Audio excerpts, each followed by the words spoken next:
क्या रोहित से पंगा लेने वाले खिलाड़ी का बचा पाएंगे पांड्या करियर? सामने आई सारी सच्चाई, क्रिकेट जगत का हो गया पारा हाई। नीता अंबानी भी बोली माफ कर दो इसे रोहित छोटा भाई समझकर। जिगरी के खातिर पांड्या ने बना लिया प्लान, जय शाह के हाथ में खिलाड़ी के करियर बचाने की कमान। क्या बीसीसीआई फिर देगी खिलाड़ी को मौका? लगा पाएगा मैदान में चौका छक्का? अय्याशी और अकड़बाजी ने डुबोया खिलाड़ी का करियर, लेकिन अब बीसीसीआई के आगे नाक रगड़ने पर हो गया मजबूर। सामने आई सबसे बड़ी खबर, उतर गया सिर पर चढ़ा सारा फितूर। वैसे तो कई खिलाड़ी टीम इंडिया में ऐसे रहे जिनका करियर एक झटके में बर्बाद हो गया, लेकिन एक खिलाड़ी ऐसा भी रहा जिसने अपने पैरों पर खुद ही कुल्हाड़ी मारकर सबको सख्ते में डाल दिया। पांड्या के साथ अय्याशी में डूबे खिलाड़ी ने रोहित से लेकर बीसीसीआई से ऐसा पंगा लिया कि एक झटके में सारी हेकड़ी जय शाह ने निकाल कर रख दी। लेकिन इस बीच खिलाड़ी ने अपनी गलती मानते हुए बीसीसीआई के आगे घुटने टेक दिए, जिसने क्रिकेट जगत में तहलका मचा दिया है। रोहित भी उस दौरान बल्लेबाज को समझाते रहे, लेकिन रोहित की बातों को पांड्या के जिगरी यार ने अनसुना कर दिया। हालात ये हो गए कि बीसीसीआई के कॉन्ट्रैक्ट तक से बाहर निकाल दिया गया। जिस खिलाड़ी की हम बात कर रहे हैं उसे आप भी समझ गए होंगे, ये कोई और नहीं बल्कि ईशान किशन है। वही ईशान किशन जिन्होंने आईपीएल के दौरान पांड्या का साथ देकर रोहित से खुलकर पंगा लिया था। लेकिन अब हालात ऐसे हो गए कि बीसीसीआई के आगे नाक रगड़ने पर खिलाड़ी मजबूर है।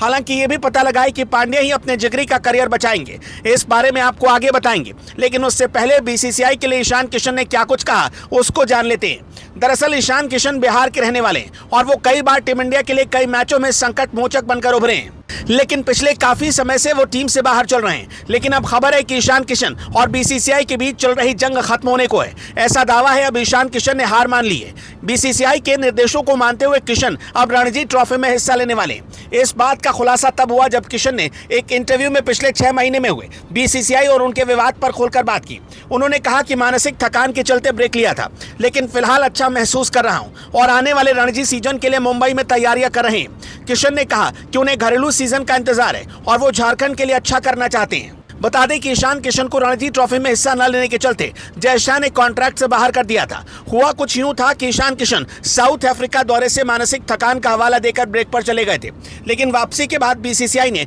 टीम में वापसी के लिए ईशान किशन को रणजी ट्रॉफी में खेलने का निर्देश दिया था, लेकिन उन्होंने बात नहीं मानी, जिसके चलते वो बाहर हो गए। हालांकि अब वो खेलने को तैयार है। बता दें कि ईशान बीसीसीआई के निर्देशों को फॉलो कर घरेलू क्रिकेट में खेलते तो शायद अब तक वो टीम इंडिया में वापसी भी कर चुके होते, लेकिन सुबह का भूला शाम को आए तो उसे भूला नहीं कहते। कुछ ऐसा ही अब ईशान किशन कर रहे हैं। एक तो ईशान किशन ने बीसीसीआई के आगे घुटने टेके, वहीं दूसरी ओर पांड्या भी उनका करियर बचाने में पूरी तरह लगे हुए हैं, क्योंकि ईशान किशन ने उस वक्त पांड्या का साथ दिया था जब हार्दिक बिल्कुल आईपीएल में अकेले हो गए थे। अब पांड्या भी अपनी दोस्ती का फर्ज निभाते हुए ईशान किशन को टीम में वापस लाने वाले हैं। रिपोर्ट्स की माने तो ईशान और हार्दिक का आपसी कनेक्शन तो तगड़ा है। इसके अलावा रोहित के संन्यास के बाद अब हार्दिक टी20 फॉर्मेट में भारत के अगले कप्तान होंगे, ऐसा दावा ज्यादातर रिपोर्ट्स में किया जा रहा है। ऐसे में ईशान को हार्दिक से अपनी नजदीकियों का फायदा मिल सकता है। टेस्ट और वनडे में नहीं तो कम से कम टी20 में उन्हें जगह मिल सकती है। हालांकि ऐसा हो इसके लिए घरेलू क्रिकेट में ईशान किशन का परफॉर्मेंस जरूरी है, क्योंकि हार्दिक भी तभी कुछ कर सकते हैं जब वो रणजी खेल में अपना अच्छा परफॉर्मेंस दिखाएं।